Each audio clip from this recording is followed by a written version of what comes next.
Assalamualaikum warahmatullahi wabarakatuh. Pertama-tama saya ucapkan selamat bergabung sebagai keluarga besar SMA Negeri 1 Brajegan. Dan perkenalkan, nama saya Edi Widodo, yang nanti dalam keseharian anak-anak akan menemui saya mengajar mata pelajaran fisika. Pada kesempatan kali ini, saya akan memaparkan tentang cara belajar efektif. Kita mulai dari gaya belajar. Secara umum, gaya belajar dikelompokkan menjadi 3: visual, auditory, kinestetik.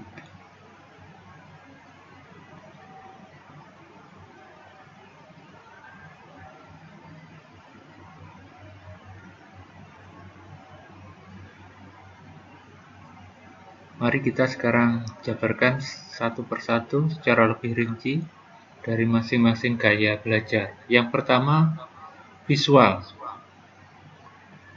atau spasial. Ditandai dengan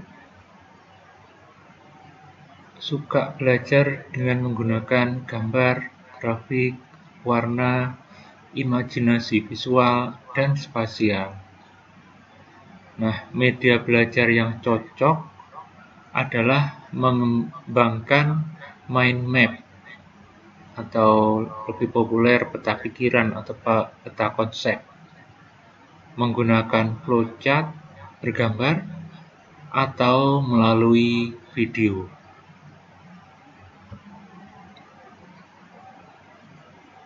Gaya belajar yang kedua yaitu auditory. Ditandai dengan kemudahan dalam memproses informasi dengan baik dari berbagai sumber suara seperti penjelasan guru, pidato, rekaman suara, dan lain-lain. Jika Anda adalah tipe auditory, gunakanlah bantuan musik dalam aktivitas belajar. Manfaatkan juga waktu di kelas untuk mendengarkan guru, merekam materi, dan dengar ulang materi tersebut.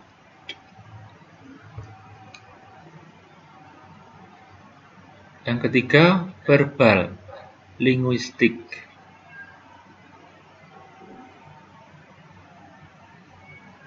Ditandai dengan suka menggunakan kata-kata, baik dalam membaca maupun menulis, dalam memahami pelajaran.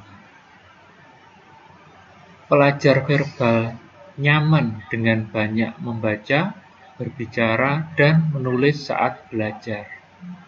Pelajar verbal juga cenderung menyukai permainan kata, puisi, pantun, menemukan arti kata. Yang keempat, fisikal, kinestetik. Ditandai dengan cepatnya menerima dan mengolah informasi dari hal-hal fisik.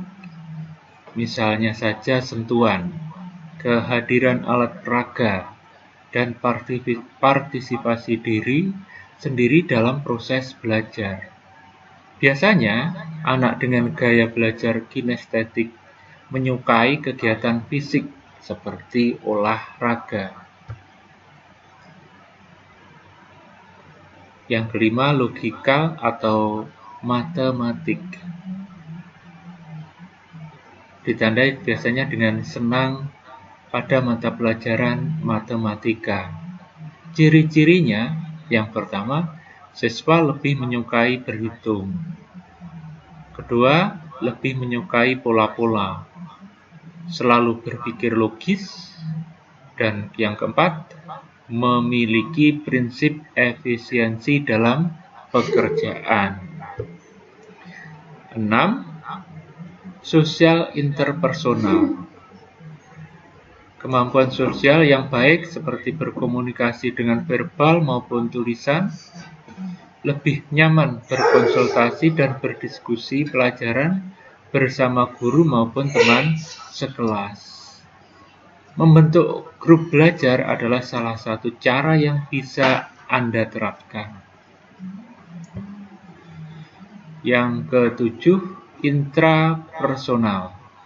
Suka belajar di keadaan sepi dan menyendiri.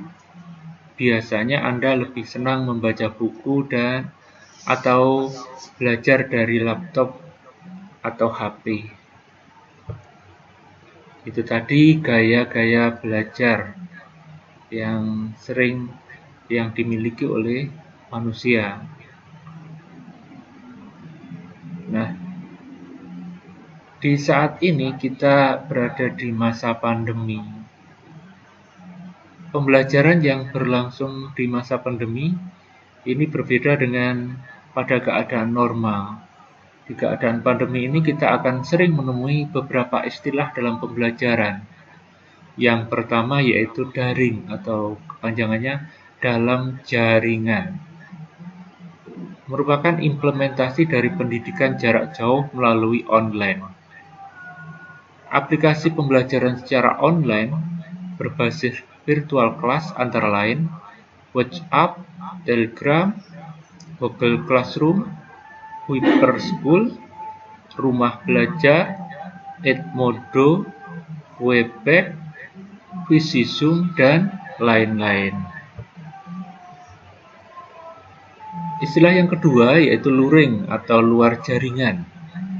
Pembelajaran yang dilakukan di luar tatap muka oleh guru dan peserta didik, namun dilakukan secara offline, yang berarti guru memberi materi berupa tugas hard copy kepada peserta didik.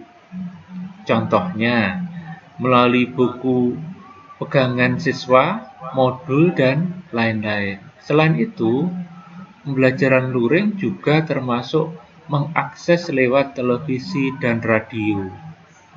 Guru dan siswa bisa memanfaatkan program belajar dari rumah lewat TVRI jika memiliki akses televisi.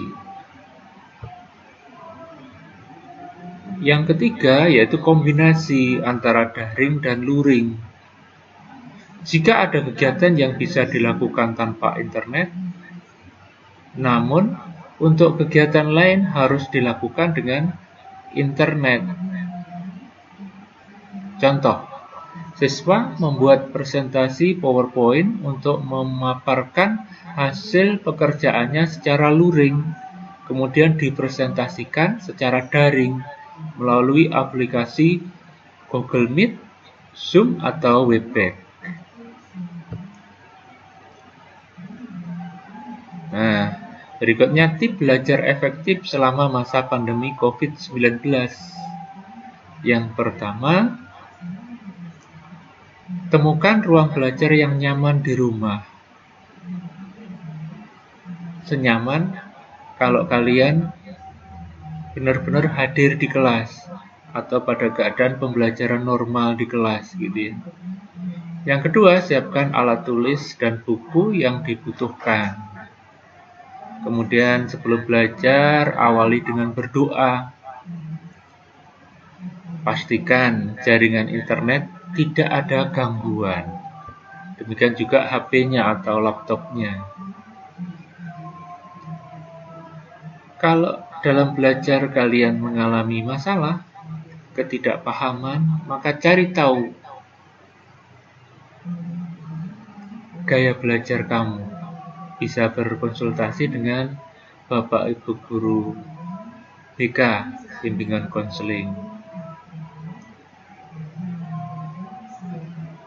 Terkait dengan materi pelajaran, pahami materi tersebut. Jangan hanya menghafal. Dan juga jangan malu untuk bertanya.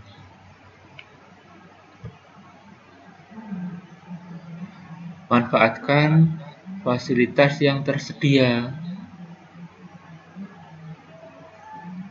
laptop, smartphone, atau buku-buku pelajaran yang bisa kalian pinjam di perpustakaan.